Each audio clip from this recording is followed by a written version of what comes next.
What's going on, everybody? Welcome back for another episode of the Rock of Truth podcast. Myself, Nick Statterman, Joe Metzger, talking to you tonight after a week off. Friend of the pod, Josiah DeGuara, finally got married. That's awesome. Congratulations to him. Give him some love out there on Twitter and all that. Before we get into it too seriously tonight, gonna read a little bit from our sponsor, Danco Transmission and Auto Care. Spring is around the corner. Summertime trips too. Get your car ready to go with Danco's awesome service.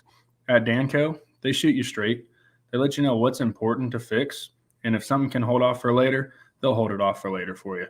Save 10% when you mention the Rock of Truth. Tell them I myself, Statty Daddy, sent you. Joe Matt. Statty. What's up, man? Hey, buddy. Congrats to friend of the podcast, Josiah DeGuara, on a great wedding. It was a fun wedding. Me, Jake Sopko, Bruno LaBelle, Blake Yeager. There was a few Bearcats in the building. I am not a former Bearcat football player, but there were some former Bearcat football players there. It was a good time. Happy for Josiah. Proud of him. Wedding was wonderful. I actually met his now wife, Ashton, for the first time. She seems awesome, super sweet. They look awesome together. So I'm really happy for him and now both of them. So shout out to Josiah DeGuara before we get talking Bearcat basketball here. The DeGuaras. You're coming up, dude. Yeah, September. I'm excited. Very excited. Look out. I'm ready to go. Look out, man. You're growing up on us. Look out. It's exciting stuff, man. It's exciting. So it's funny because when you're at these weddings, right? Like when you know you're the next one or close to being the next one, you're having fun and you're celebrating those two people and you're enjoying the moment, but you're also thinking about like, all right, it's my time. I'm ready to go. We're ready to get this thing going, especially for me and Mackenzie. But no, it was awesome. I'm super excited for him. We had a blast. And it was raining all week. And it usually doesn't rain much out in Sacramento, California. So it was raining all week. And then Saturday morning we woke up. It didn't rain all day for the wedding. And then Sunday morning it started raining again. So that's beautiful. It was awesome, man. That's really sweet. But you mentioned it, kind of the biggest thing going on in athletics this week, spring break for the university, so no spring ball practice going on. But Bearcats able to make it into the NIT. Not only make it, but still in it. Got a nice win at home there. I know you were in attendance.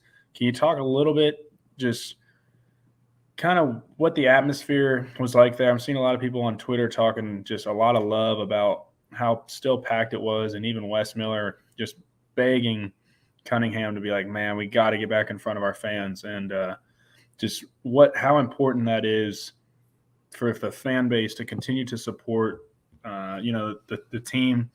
And I mean, honestly, it's the tournament we don't want to be in, right? Let's be frank. We want to be in the big dance, but it's just another chance to see our team play, and just talk a little bit on what you think that means to Coach Miller and just the guys.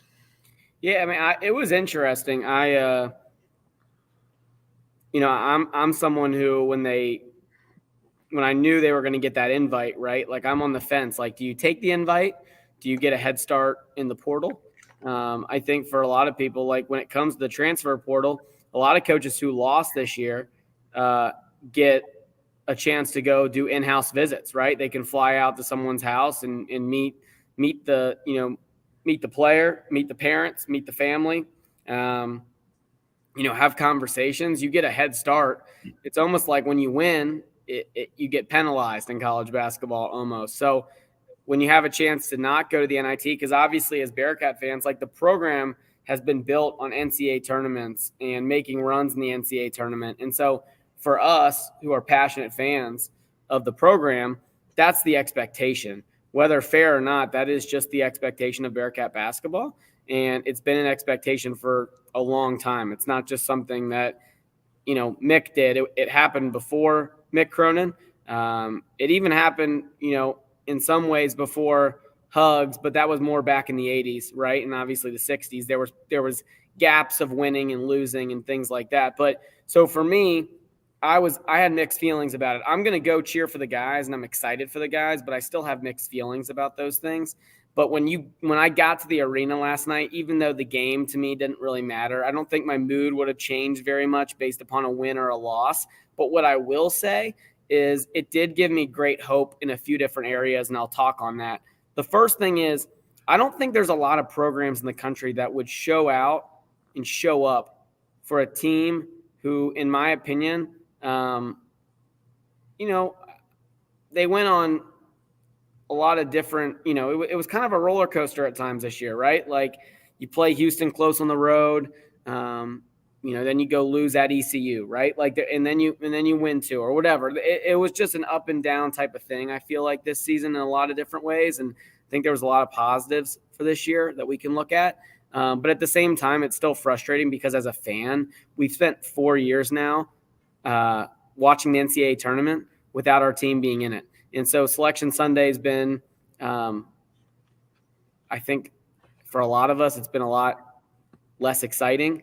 I know for me, I'm a huge college basketball fan, so I love Selection Sunday, but still there's a part of me that misses watching Cincinnati called and put up on the bracket, right? And so going in yesterday, I didn't know how to feel, but man, does our program and do our fans show up even in the midst of being in the NIT? I mean, that lower bowl was packed. Now, obviously the upper part of Fifth Third there was no seats up there. They didn't sell seats up there, but there wasn't an empty seat in that lower part. And part of that, what made it fun, in my opinion, is I know we've talked about this and I've tweeted about it, but like we have all these awesome, let's be honest, we have awesome rich donors that spend a lot of money on our programs and on our school and on our facilities. And so therefore they get those lower seats.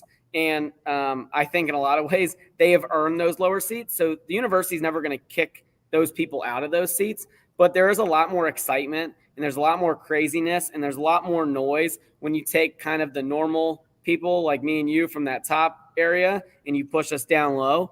I know you got those connections to sit down low, but for people, like me, that are up top, when we get down low who are passionate and loud, and you put all of those people down there, it's an awesome atmosphere. And so even though there was probably only, 5, 6, 7,000 last night in that arena, it was loud.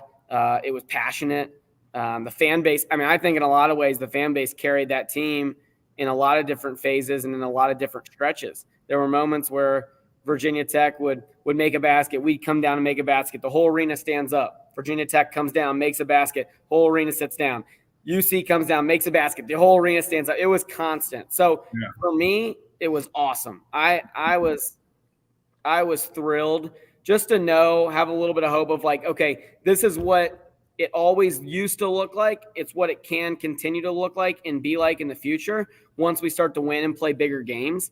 Like I even believe this year with this team, if we were playing in the Big 12, you got to admit, man, like when we play Tulsa at home, you're not watching. But if we play West Virginia or we even play Oklahoma State or TCU or Texas, if they're coming to Fifth Third, you're either getting a ticket, Statty, to that game or you're going to be watching on your couch at home. So that changes the dynamic. The Big 12 changes the dynamic. So while I would like it to be the way it used to be, I think it's going to be that way moving forward. And so I think that's exciting for fans and people like me and you.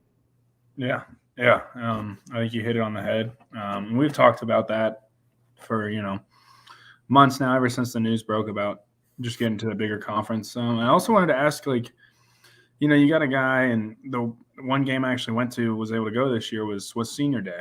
And you got a guy like David DeJulius who just, has been a great leader for the team, been just awesome for the program in general, goes out on what he thinks is his last night in Fifth Third and drops a nice 30 ball. And then, he's given another opportunity to play in front of, his fans and play on Fifth Third, play in Fifth Third Arena on the court again. And, goes out there and plays a well game and gets 21 again, leads the team in scoring. Like, do you think that's more of NIT and another home game meant a lot more for him than maybe other guys on the team? Do you I don't know. I kind of get the same vibe as where college football is headed, with especially expanding the playoff. Like, what's the Birmingham Bowl going to look like now? Like, how many people are really going to play? Like, I think it's cool that seniors for basketball, they're like, there's no question, no doubt about it, that they are going to play in these games. Well, I think that's a great point you make. I think that one thing that's interesting about that is, like, with basketball, right? There's a lot less roster spots in the NBA than there are in the NFL. Right. I think that anyone who thinks they have a chance even to get drafted in the 5th, 6th, 7th round, even though me and you both know that doesn't mean they're going to be making a lot of money or having a lot of guaranteed money in the future, right?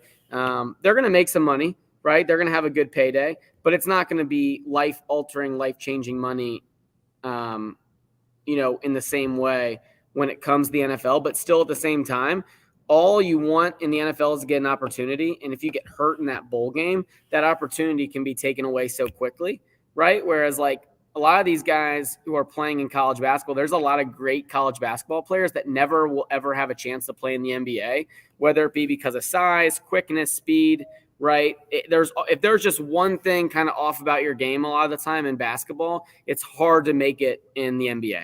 And so, therefore, it kind of changes the dynamic. And I think that's why I love college basketball so much. I love college football. But one of the reasons that makes college basketball so special is, like, you can have a Jaron Cumberland, who I never thought, and I don't think's ever going to be a successful NBA player. But guess what? In the midst of that, he still can be really, really, really, really successful in college and be really, really good for a program and be really hard to guard, even for guys that are going to go to the NBA and play at that level. So that's what makes it kind of special and different, in my opinion. We talked about it on the BBP with Royer, but I kind of was curious to get your thoughts as a former player, Statty. When you saw David DeJulius get on the floor and kiss the Seapaw at midcourt, what did that moment mean to you as somebody who's been through your own senior day, and just like what did you feel in that moment? Yeah, that's a good point. That was a special moment. I mean, especially a guy who came from another university, like another program, like Michigan is, and just seeing that the decision to come to Cincinnati has literally had such an impact on him to, go and do that and show that all the love and affection he has towards the Seapaw really was special. And I don't think that's only goes for former athletes, but just Bearcat graduates in general. A senior day it's really cool, especially, it's just your moment, right? You get your 1 minute of fame in front of everybody. You get your name called, and all eyes are on you. And doing that at a collegiate level is something that a lot of people strive for, and a lot of people don't get that opportunity. And for him to just take advantage of it and play the game that he did, and then to kind of pay that back to the university and to the fans with getting down and kissing that Seapaw and showing how much everybody's support for him and just what the university has done for him, I thought it was really special. Well, and he went through, I don't know how much you know about his story at this point or not, but he was at Michigan, and then he came here and went through. Wes is now his, I think, third coach at Cincinnati. So he went through several coaching changes, or maybe his third coach in college. Either way, just to go through those different changes when he could have left, especially with the transfer portal the way it's wide open. Yeah. He chose to stay. He chose to finish it out here. He chose to be here for even a fifth COVID year. So just clearly, this university meant a ton to him in that time span. And I believe he played for Beeline in year one. I believe he played for Howard in year two. Okay. And then I believe he transferred here for year three and played for Branham for 1 year. And then he had his fourth and fifth year with West. Right. So he hasn't just played for – I could be wrong. It's definitely 3, but I think it's actually 4. But I might be wrong. Yeah. And that's crazy. Like I think I touched on it before. I had a new position coach every year, but holy cow, I couldn't imagine a new head coach, 4 different head coaches, 4 different philosophies. Schemes. Exactly. Just like, cultures. All right, here we go again. Okay, here we go again. Here we go. Like just over and over. And, it is a testament to the kind of year he had. I don't think the season he had is by accident. Well, and let me ask you this, I guess. As you kind of know that he went through all of those changes, what does that say to you as a former player about the culture that Wes has cultivated in the short time that he's been here? That a guy like David DeJulius, who could have gone anywhere and had maybe even more success than he had at Cincinnati, again, chose to stay here and be a part of what it is that Wes is building. No, it's great. I don't think there's any question about Wes Miller and is he the right fit? Is he the right guy? I think he's doing a tremendous job. The guys clearly love him based on, we like Joe mentioned, a roller coaster season, but these guys just play their ass off for him. And, maybe we don't have the best talent. Maybe we don't have all, the shiny, everything, you know what I'm trying to say? Like we don't have a great. I'm laughing because of the cat in the background. I know. My grandmother's cat. For those that, yes, he's quite mouthy. But, anyways, we don't have all the bells and whistles, right? It's just kind of a Clifton style, and I think Wes feeds into that energy. Like, guys, we're just gonna go out and do us. Nobody's gonna dictate to us how we're gonna play. We're gonna do our thing, and the guys clearly have bought into that, and I think it's huge. All right, I'll hang up and listen now.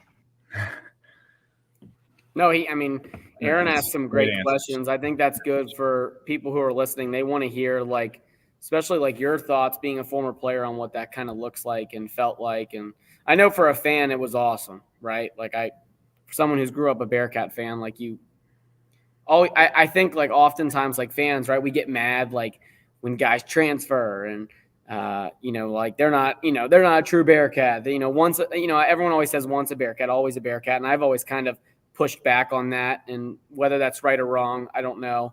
But also at the same time, there's an opposite end of that, which is like a guy like David DeJulius that comes to UC, and you get to watch a dude embrace Cincinnati, even when maybe you're not winning or at the top of college basketball, but just the way he's embraced the fan base, embraced the program, and loved us. And I think that just to even have that thought, that definitely was a pre thought out motion that he wanted to do, and I think he willed that moment to happen by going out, taking the game into his own hands, dropping 30 points, lifting the rest of the team up, kissing the Seapaw. To even think about that while you're going through the grind and you're at the end of a long, hard season, just again, I think it's very special and is a testament to not only Wes, David as a guy, as a player he is, and just the university as a whole. People genuinely, athletes love the University of Cincinnati, and it's good to see, especially when, again, we want to be in the big tournament. We'd rather be watching the Bearcats right now, tonight, right? But to still have that positivity, okay, we've got something going here. Yeah. Sure. They didn't go out and they didn't lose by 15 to a horrible SMU team, right? Then we would all be like, what the heck, or what's going on? For sure. For sure. So what do you expect moving forward with the boys head to Hofstra? I think they're the better team, obviously, but I don't know. Hofstra is going to bring I think it's going to have probably be a fun environment. I would assume, Their fans are going to show up and be loud and be ready to go. I would guess, Aaron, have we ever played Hofstra? Do we have an all-time series on that? Let me get back to you on that. Let's go. Here's the deal. Do I care if they win or lose? People are going to be mad at me. No, I do not. Would I like to see them win? Sure. Yeah, that's awesome. It's better to win and finish your season winning than losing. I agree with Coach Miller on that. But I also am looking forward to next year, and I'm looking forward to playing in the Big 12. And so for me, what do I need to look forward to, or what do I look forward to? What do I look to see out of this team moving forward? I don't know. I hope they win. I hope they win the whole thing. But do I want to hang a banner for it? Do I? Am I going to be running around the streets or tweeting out NIT champs? No. Stones lanes. I remember last year. Xavier fans tweeting out after they won the NIT, And if Xavier loses tomorrow, which they won't, but if they did lose tomorrow to Kennesaw State and we somehow won the NIT, guess what? I would still rather be in Xavier's position, losing in the first round of the NCAA tournament and giving myself a chance than playing in the NIT and winning it. Now, people might disagree with me on that, but I'm very strongly in favor of what I just said about what I'd rather have for the Bearcat program. Now, right. I think they need to hit the portal. I mean, I'm hoping and guessing that they are talking to people and expressing interest. I know on Twitter we see, Cincinnati's reached out. That always doesn't mean necessarily that Cincinnati really has reached out, and in what capacity. Sometimes people just call and have conversations and try and figure out things.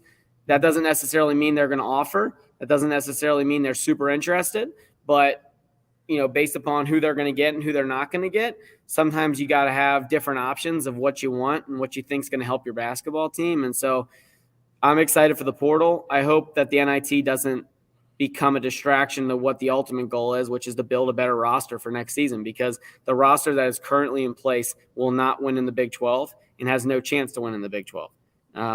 And what do you think is the biggest piece? What if we could get one?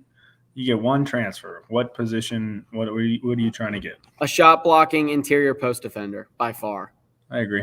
But then there's multiple positions, right? Like, I think they trust that Jizzle and Day are going to be able to run the point next year, which is like an awesome thing and good for us as a program. But ultimately, at the same time, like, just being more, I think, like, disciplined and effective at what we do. Like, on the defensive end, there's just a lot of things that happen that I don't always think is Coach Miller's fault. Like last night against Virginia Tech, there was a lot of moments where we were in the right spots all over the floor defensively, but we have a dude who can't keep someone in front of him and close out the right way, right? And so I know I went to a practice this year. They worked on closeouts for maybe 30 minutes of practice, right? And I know for a fact that he's probably working on that with them a lot.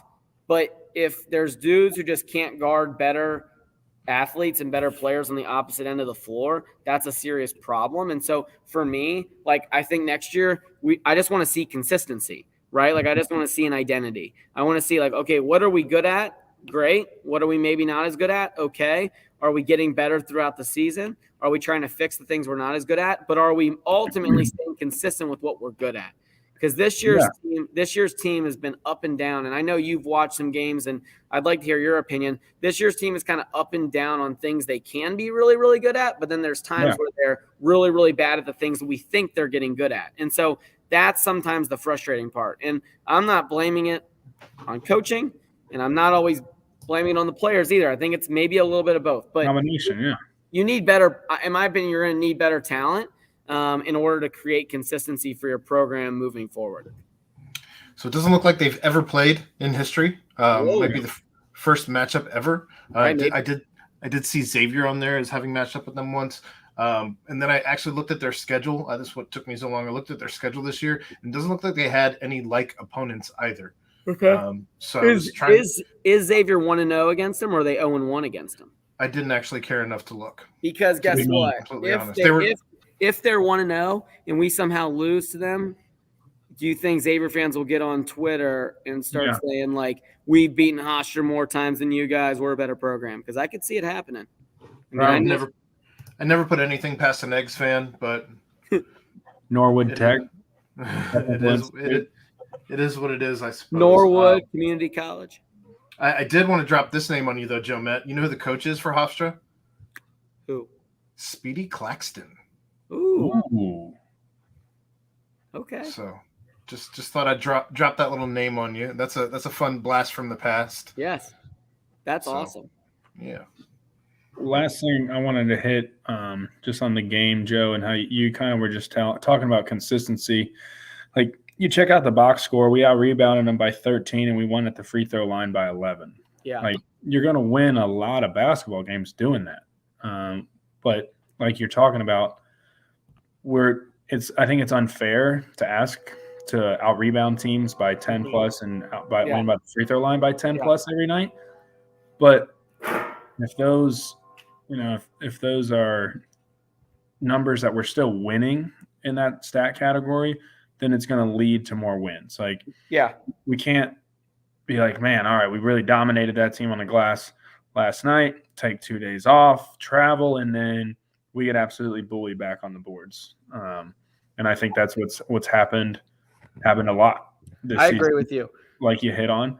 I think another thing is not only just total rebounds, but I think we've been crashing the offensive rebound, side of the rebounds a lot harder in the last 3 or 4 games, which has led to us ultimately playing better. Let me ask you this real quick, okay?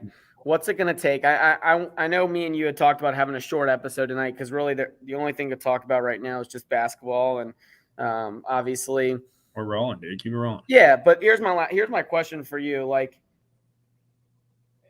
I know for you, for me, I'm just a huge Bearcat basketball fan, right? I'm going to be in the seats next year, the year after that, kind of no matter what. For you, I know for you, and this is not a knock on you, but just the reality is, like, you're a huge Bearcat football guy. You played for the university. And I remember when Coach Cronin was here, you would go to games with me and Josiah. Like, the three of us would go to games together, right? Like, we'd go watch, and you would talk about it.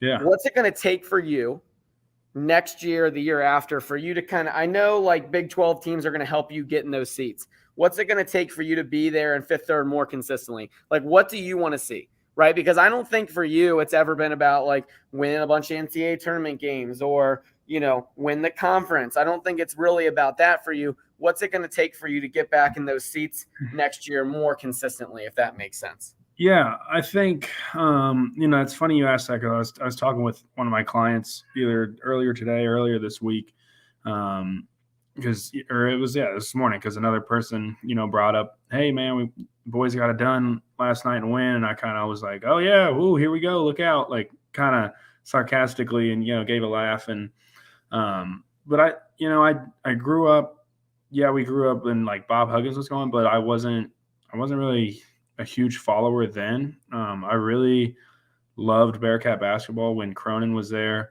Like I've said it before, Sean Kilpatrick, one of my all-time favorites, Yancey Gate. So I think what it was just seeing such a change in the program from when we hired the junior varsity coach from NKU and seeing him come in and just absolutely rip the heart out of rip the heart out of what I felt towards Bearcat basketball has really still stung with me. I'm starting to find it again under Wes, but I going into this season, the junior varsity coach, baby. He's the freaking JV coach. Yeah, that's what I compare him to.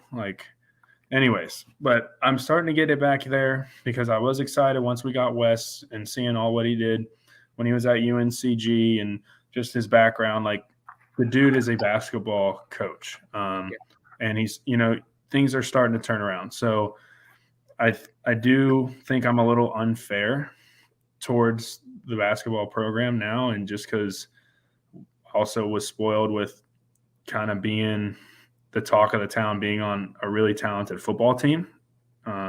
Maybe a little bit of my ego got in the way. I don't know. I'm sorry.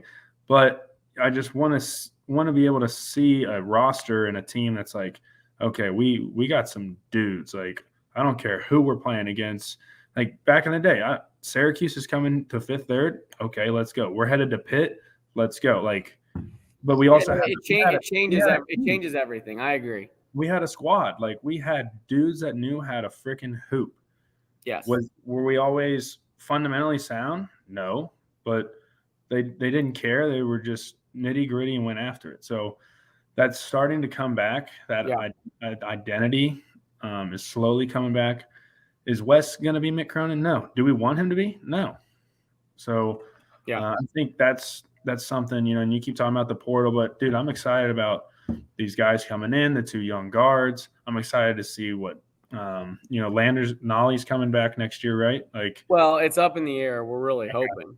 Okay. Because you need him. He was you do. As good as Dave played last night. Landers is the one who changed the game. No, I've earned a lot of respect for him this season because you and me, right, man, we were button heads all early on in the year, right? Yeah. And granted, you were watching the games. I was just looking at at numbers, right? That's what I do. I just look at the box scores. Yeah. But when you watch the flow of the game, like Nolly is a hooper. He just he's always understanding the flow of the game, always is locked in, keyed into what's going on. And that doesn't mean he needs to drop 25 and 9 every night, right? I wish they posted him up more. I mean, last night they posted him up a lot, and it caused so much trouble for Virginia Tech because he really is a 6'6", 6'7" wing. And so when you post him up against other 2s and 3s, he has a size, I think, in a lot of ways, a size mismatch most of the time, and even against good teams. And so in my opinion, outside of the Memphis games this year, because I think him going home to Memphis and playing his old teammates and his old coach, I think there was a lot more. Hyped himself too much. Yeah, there was a lot more at play there. But like, if you talk about David played great in that Xavier game. But even like you talk about Arizona game, you talk about the Houston game. When we played against really, really good teams, he played really well in a lot of them. And so I think that's a huge test for which guys are ready to play in the Big 12 next year. And he's one of those guys. Obviously, David would be one of those guys. And I know David played he had some tough games against some good teams, but ultimately, like, David would still be able to play in the Big 12 and he'd be good in the Big 12, but he can't come back next year. If there's anyone on that team, we need to come back. Landers is he's definitely one of them. And he would just take a lot of stress, I think, off of just the 2 young guards coming in. Like, we're going to go to Allen Fieldhouse. Yeah. Right, and out there in Kansas, and it's going to be absolutely rocking, and it's things that this team has never seen before. And having a guy like Landers, who's, like you said, played against big-time opponents, doesn't really seem to get thrown off, would be huge. Just to, have guys lean on him and be like, okay, we know he can help dig us out of this, or just help keep us stay even-keeled. For sure. And be huge. So transitioning gears here before you fall asleep, what's your bracket looking like after almost what's your bracket looking like? Mine's struggling here, but it struggles every year, so it's not that big of a shock to me. I mean, what about you? I'll give you the lowdown right now after a couple of those went final. Feeling pretty good. Let's see what we got. We're sitting at 70 points. Not great. Okay. Let me check mine. You know what I'm really excited for, though, is I've got the San Diego State Aztecs going to my Elite Eight, and them getting a matchup against Furman in the next round has got me really excited. Not that I'm looking past Furman, but having a 5, not have to take on the 4 seed's always nice.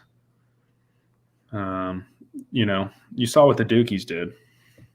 I don't know if you did, actually. You were at practice, but how bad they win? 74-51. I thought so. They're hot, dude. They're John Shire. Oh my goodness. How much did Max Admus have?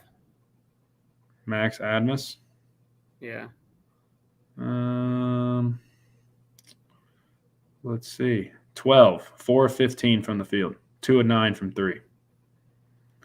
I mean, Oral Roberts shot 30% from the field, 25% from 3. Not good. Well, Duke's defense is really good. I mean, Duke's defense is much improved, actually. And something we talked about we just kept butting heads about was with how important DeJulius was for us. This man, Jeremy Roach, is going crazy. How much did he have? 23. Yeah, I picked him in the player picks, by the way. Such a great pick. Oh my gosh. I got him. I took him early. I took him in round 2 because I took him last year, and that was kind of when he came onto the scene last year. He is such a beast. Such a beast. Lively, I think he had 8 blocks and 12 rebounds. So it's just, they were rolling. Yeah. I mean, yeah. Awesome. None of my Sweet 16 is gone, so that's always good. I'm surviving day 1. That is, of course, if NKU doesn't surprise Houston, because I do have them winning it all. Do you? Also, if you're going to make bets, download Betfred on your phone. Use promo code Bearcat in all caps for your Bearcat Journal promotions. Well, that also supports the team here at Bearcat Journal, and they give a bunch of different promotions and what have you for signing up. Plus, there's always the Betfred boost where you get some extra boost there just for placing those particular bets. And a lot of times they're Cincinnati or Ohio centric. Love that. That's awesome. Get on Betfred, fans. Take Texas A&M money line with that free boost, whatever I'm not sure what you received. No, it's fine. I can tell you, because I placed the boost today. Okay. I can tell you what those are. I was just checking. Continue talking if you'd like. Yeah. Awesome. So Steady. I mean, obviously, my bracket for the most part, all my Final Four picks are still alive. Yeah. I don't know about yours, but Yep. all my Final Four picks are still alive. Let me look at my Final Four. Let's talk about I'll give you my Final Four picks. You give me mine, and then we'll wrap it up here. But Before you do that, real quick, I did find it. Okay. One of the boosts was Duke beating Oral Roberts in a game total over 146.5. I missed that, but they did boost that from 160 to plus 160 to plus 185. And the one that we're waiting on is Tennessee and Texas A&M both win. It was minus 105, and they boosted it to plus 110. So, okay. Just saying. The cat did not like that at all. Those are usually traps, but not tonight. Yeah. Here's my Final Four picks. I know all the fans have been waiting for them, to be honest. I know everyone's just I want to hear Aaron's at the edge of their seat. Alabama, Duke, Texas, UCLA. Wow. Only one seed. Yeah. Now Kansas could honestly, Kansas could definitely. I think Kansas will definitely. How far do you have Kansas going? Elite Eight. I think I probably should have them in my Final Four. For some reason, I just feel like if I'm going to tell you this, if Cronin had Jalen Clark, their post-in period of, I would be picking them to win the whole thing. Yep. Now Alabama's really, really good, and I don't think Mick's ever beaten Nate Oates. Well, no, he did beat Nate Oates when he was really, really good, Joe. He beat Nate Oates in the Cayman Islands when he was with the Bearcats playing in Buffalo. But he has beat Nate Oates. Chris Holtman was the one I was thinking about. But who's Chris Holtman? The Ohio State coach. He was at Butler, and then he was at Ohio State. I think Mick went like 0-3 against him. But Mick did beat Nate Oates. So I had that wrong. That's Bama's coach. My bad. But I have Alabama winning the whole thing, but if UCLA had Jalen Clark, I might be picking them. And I still think they can get there. Maybe I could be wrong. After watching Arizona today, maybe I don't know if you can trust a Pac-12 team this year. I agree with you. Especially without Nick. After watching today, I kind of agree with you. But we'll see. Who are your picks before we get out of here? You're going to love it. We've got the Creighton Blue Jays. Like it? Playing Duke. I really like that. Houston. Okay. Battling against the Zags. Houston now is tied up with NKU. It's all right. They'll get NKU runs that matchup 2-3 zone. And we're all well aware. Oh, yeah. And I actually was, weirdly enough, without Marcus Sasser, I was close to being like, you know what? Should I bet NKU money line just for fun? And now I might just go do that right now. But I was gonna say follow it live. Yeah. I feel like Lafayette's gonna go on a run here.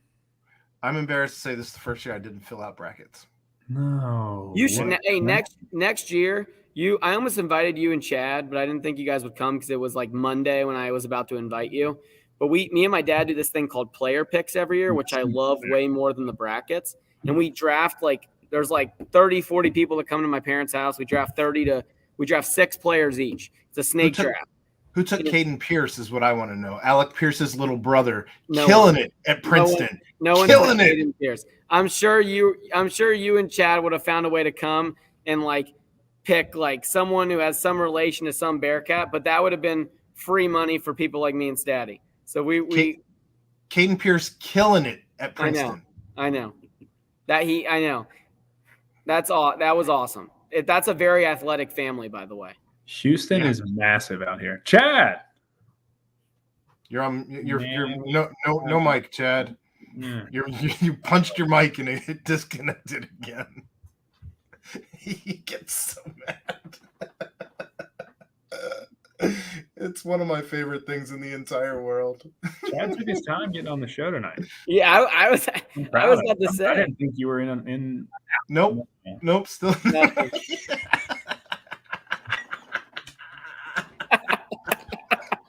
It's the best thing in the whole world. Good night. Love you.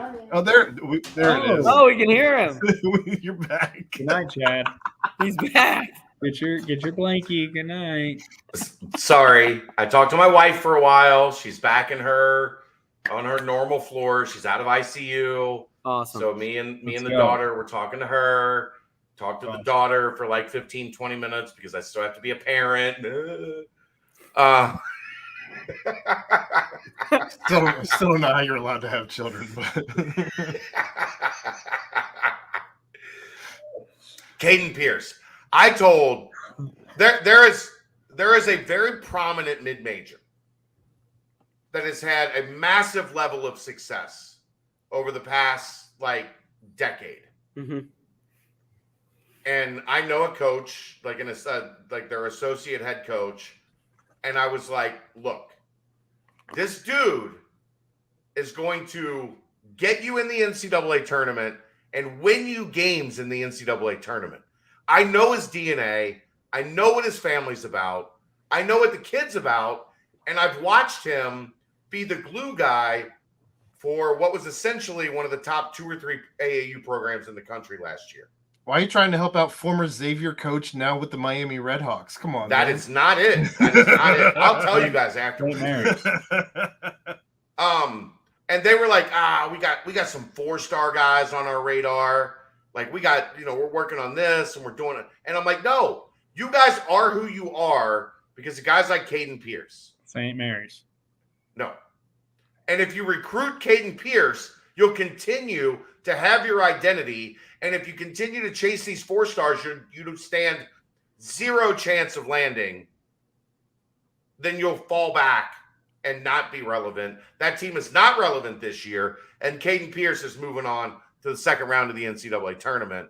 And I'm not going to call the coach out because I like him. He's one of my boys. But I'm just saying. Who's your guest, Joe? Arizona. Yeah, the UCLA. Come on, Chad, tell us. No, I know a lot of you sit in enough gyms, man. You just meet and hang out. Like you end up getting to know a lot of guys. Yeah. And like you're on a down year. I have no idea. And you get to that point where you can watch a guy and go, this guy is who you are. Yeah. Like your program is this guy. No, Caden for Pierce sure. is tough, he's physical. He's not a great scorer yet, but he will be. He'll defend your best player. Like, there's a reason Arizona only scored 55 points tonight. And one of those main reasons is because Caden Pierce was playing defense for Princeton. Yeah. And look, man. You are right. I said this on the BCJ pod tonight. I'll say it again here. There is nobody in the history of mankind that has outkicked his coverage more than Greg Pierce. Because that family gets their genetic DNA from mom, and Greg's just along for the ride. He's the height. They're both. No, mom is tall. Mom was an elite volleyball player at Northwestern. Yeah, they're both Northwestern athletes. Yeah. But if he was not tall, it would not be the same family. So he did boost some of the height. No, the height comes from mom. It comes from mom's dad, I thought. Well, yeah, but mom's side of the family determines the height. I mean, that's why I'm 7 feet tall. I that's why I'm 5'7". My mom's about 5 foot. I was gonna say I don't need to do a 23andMe because that doesn't make any sense in my family. That's why I was done playing basketball after senior year of high school. Yeah, because your mom was short and unathletic. I mean, I'm sure your mom's awesome, but she just wasn't a basketball player. Nope, not at all. Or an NCAA volleyball player. The Pierce family gets it from mom, And it's continuing with Caden. He's an awesome kid. I know him a little bit, not great, not as much as Alec, obviously. But like I couldn't be more happy for a family than that family because they're fucking awesome. They really are. Justin, Greg, Mom, Alec, Caden, like awesome. And to see them like how, like they're not Kelsey's, they're not, two of the best center and the best tight end in the history of the NFL. They're not that, but could you imagine? You have 3 kids. One of them ends up playing at North Carolina. One of them is in the college football playoff and now a star for the Colts. And the other one's at Princeton. Yeah. Playing basketball in the NCAA tournament. I'm calling it now, though. 25 years from now, you'll be an old man still doing this show, and you'll be talking about Statty's kids just like dominating Cincinnati Bearcat athletics. That's my guess. What's your girlfriend look like, Statty? Is she 5'10"? She's massive. No. Okay. She might be shorter than Joe Matt. It's not that bad to be 5'6" as a girl. That's not like super short. Yeah, but I mean, you like 5'10" plus if you're looking for those 6'6" ones. My fiance is taller than me, actually. That's not difficult. Hey, now hold up. You put 5'7", 5'8" with 5'9", you might get a kid that's 6 feet tall. So I might not be looking at it from my kids' perspectives, but maybe my grandkids, maybe Statty's going to be running Bearcat Journal like 50 years down the line, and my grandkids are going to be like dominating in Fifth Third Arena. Maybe it's all anything's possible. Yeah. Ryan Royer was a college athlete. Anything's possible. All right. Oh, Roy. Do your thing, boy. Okay. Roy. All right. Well, hey, listen. Any last parting thoughts before we get out of here? No. I don't have any either. I think there's something else I wanted to ask you. I can't. You don't remember. I can't put a finger on it. That's fine. Listen. But, I wish you the best of luck on your picks and on your bracket. I hope your roster's doing well. Did you get Timmy? I didn't. My first pick, actually, you'll hate it, and I'm not going to say it. Just share it. I'm not going to share it. Not on this podcast. The Xavier point guard. I'm not going to say it. That's exactly who you got. Good night, everyone. Go back. All right, everyone. Good night. I apologize.